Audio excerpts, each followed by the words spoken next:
to give. To find out more about adoption for these pets or others, contact the Cooley Region Humane Society at 781-4014.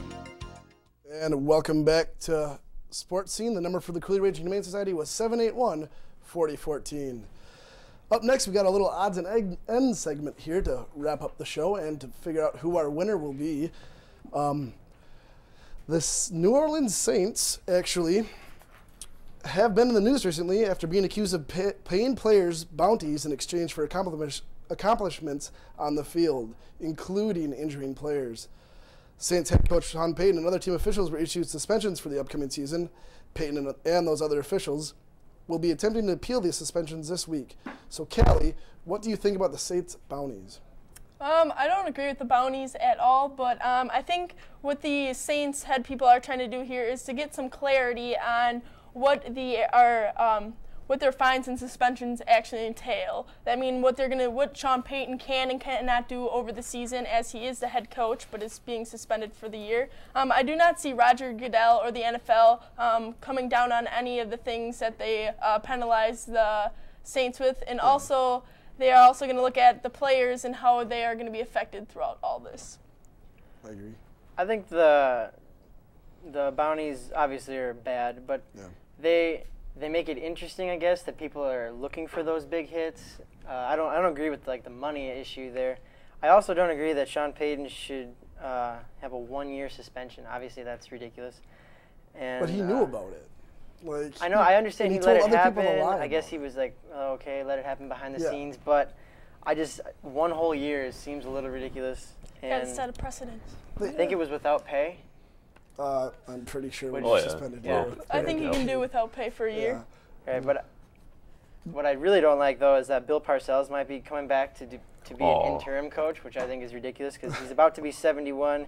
He hasn't even made playoffs. It's Bill Parcells, man. 14 years since he's even been an issue. I mean, it just sounds ridiculous. The whole Saints organization's got a problem. With Bill Parcells, though, I mean, you won't even need bounty money to get these players fired up. He can just fire you up on a whim, and plus, you know, he's going to give all the power to Drew Brees, the offensive power. He can pretty much call plays, any plays he wants. He has pretty much his whole wide receiver core back. So, all right, you done? Bill Parcells. I think this bounty might be a good thing for the Saints, actually, and I think Bill Parcells might actually lead these guys to an NFC Championship game versus the Packers next January. Well, you're wrong, because the Saints injured Brett Favre, and Callie's earning triple points this round. She now has 25 points. Woo. So up next, the NBA playoffs are coming up.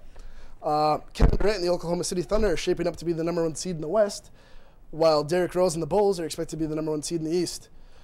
So what else do we have concerning the NBA playoff picture? Go ahead, John. Well, like you said, Chicago's #1 favorite in the East. I mean, with Derrick Rose, they're awesome. Without Derrick Rose, they're still awesome. It's just unreal. Miami, though, is going to make a really good run for them. I don't really see Orlando or Boston doing a whole lot, but I can see Chicago and Miami in a finals matchup. Boston's getting old, but the Heat have been struggling here down the stretch just a little bit. But right, in the last 10 games, they're only 6-4, but still, they got the big three, and LeBron's going to get his championship. It's more like the big two, but Zach, let's go. Well, it's a little bit for the West, actually. The Oklahoma City Thunder, I don't think anybody knows anybody on that team other than Russell Westbrook and Kevin Durant, but those guys, watching them play, I saw them play this Sunday, and they were just flying over the Bulls. Serge Ibaka. He gets all the blocks, you know. He doesn't get all the pretty points, but yeah, he's a good defender. They got just a bunch of reserve players who I can't even think of naming right now because there's so many. But Scott Brooks is a heck of a coach. And how about the Milwaukee Bucks? They're 2 games behind for the last spot, and I'll tell you what, the pickup of Monte Ellis and Udo is probably the best, you know, transaction all year. What about Kwame Brown? You know, might be able to do something. It's definitely a high-powered offense there in Milwaukee. On the East, I want to highlight Chicago. They've been out with, actually Rose has been out the past couple of games, and without him they've been playing brilliantly. So with him they're going to play even better. They've got the East. San Antonio, that old team is going to come through for me. I know it is. Yeah, they're a sleeper. We'll see. San Antonio. Tim Duncan was actually held out of the game last week, I think it was, for being old.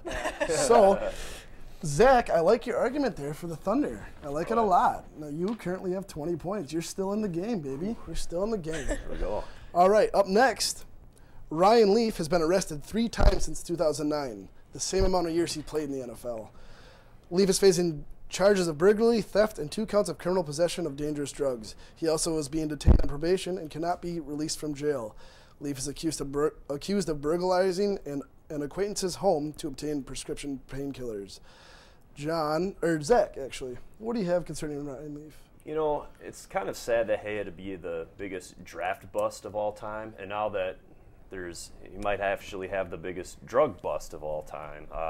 It's a sad thing because he wrote a book about how he's trying to, take the right steps forward to his recovery. He was on a bunch of radio shows. All the radio hosts were buying it. We were all just falling in love with Ryan Leaf. This is going to be such a great story, And then all of a sudden he does this. He's stealing pills from people's houses, and it's sad, actually, more than anything. Addiction does do that to people. So.